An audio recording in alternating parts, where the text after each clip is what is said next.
Gilman in the lighter uniform, Chris Legg, and Chuck Campbell of McDonough, his opponent.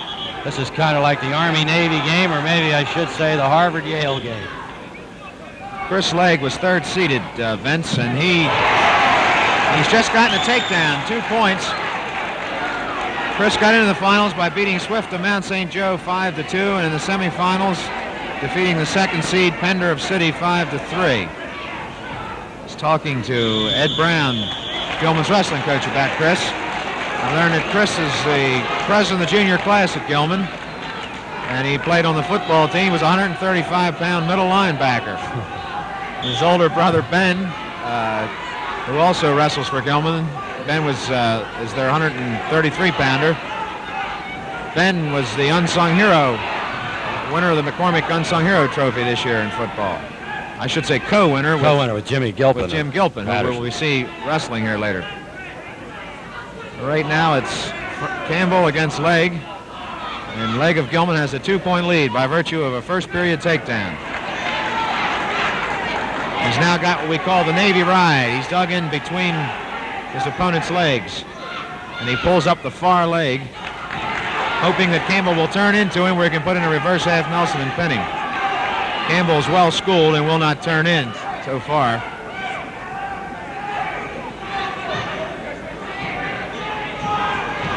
Chris Legg's a very aggressive wrestler. The way he started this match. McDonough's coach spoke very highly of Chuck Campbell earlier today, and he predicted this to be a real world beater. He says both these boys are good, solid wrestlers, very aggressive. Campbell's trying to work under the arm here. He had Legg up high, but Legg moved over to the other side to balance it off. Now Campbell's sitting through. 2 points for Chuck Campbell of McDonough by virtue of a reversal, which ties the score at 2-2. He did this with less than 15 seconds to wrestle. Well, did you talk to either coach about the Gilman-McDonough dual meet? Excuse me, Vince, but the noise is so great I didn't hear you. Have you spoken to either coach about the Gilman-McDonough dual meet and how these two fellas... Yes, I did. I talked to Ken Horner about this bout, and actually Chris Legg had beaten Chuck by 1 point. But the match was so close that it was of a nature that everybody was convinced that it would really be a world beater and a sort of a grudge match, you might say, and that they recognized each other as very worthy opponents. This is the start of the second period, and Gilman boy Legg has chosen the bottom defensive side. Now Campbell will try to maintain his control. He's riding him up high. Campbell also likes to use the Navy ride. He's dug in there in the legs. These boys even use the same style to make it even all the more competitive.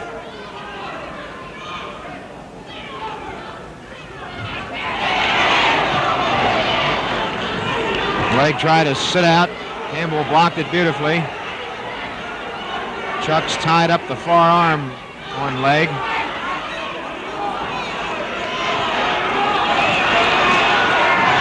Legg better be careful. He could roll into some trouble here.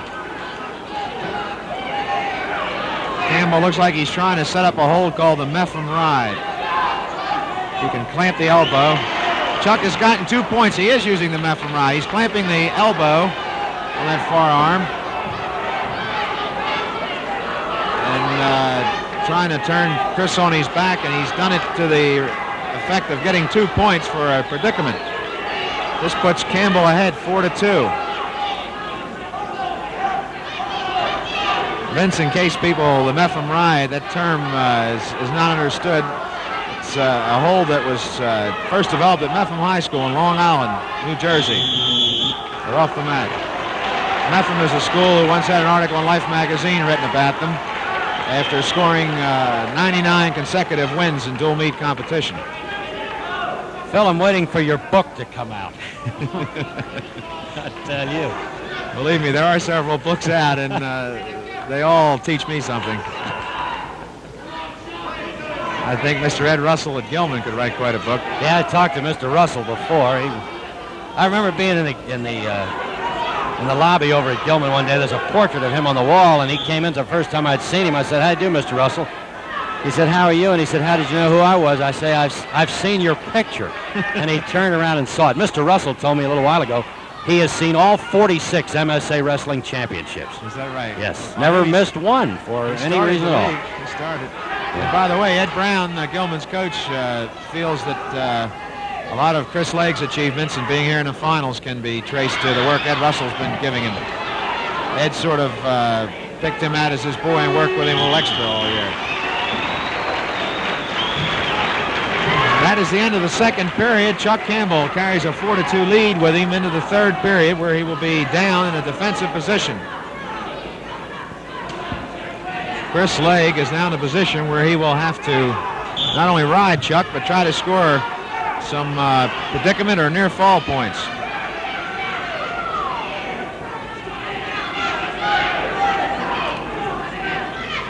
Now, Phil, what's the maximum you could get for riding time? Now, here's Campbell ahead 4-2. If he stays on the bottom the whole entire period, is he in jeopardy of being tied by time advantage? I don't believe so, Vince, in this case, because most of the second period, Campbell was on top. So he would balance out just about. Yes. I can't recall how long Chris rode Campbell in the first period. This might be a factor. Now, I want to point out here that Elmer Bright decided that the two wrestlers were in a stalemate position, where neither could really improve his position. So he's decided to break it and put him back in the referee's position and start over. I feel that Chris Legg is going to need more than just the 2 minutes of riding time in this period to tie this match. He may pick up 1 point if he had a lot of time in the first period. Remember, he's only credited for points for that time that he has in excess of the other man in riding time.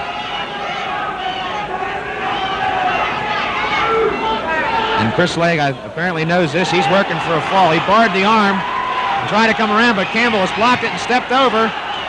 And you may see Chuck Campbell. Yes, Chuck Campbell has reversed him and picked up 2 points. But now Legg has moved back with his legs in a cross-body ride and may come back on top. He has. 2 more points for Legg. So 6-4, perhaps 7-4 if Campbell has time advantage.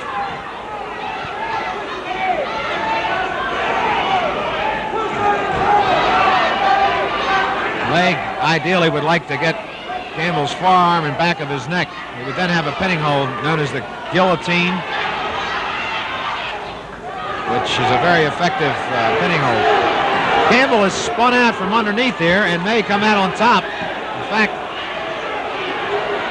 he is in a very strong position on Legg here at the side of the mat. Referee Elmer Bright has got to watch to see what happens before they go off the mat, before he awards any points. Less than 10 to go. Less than 10 seconds. That's it.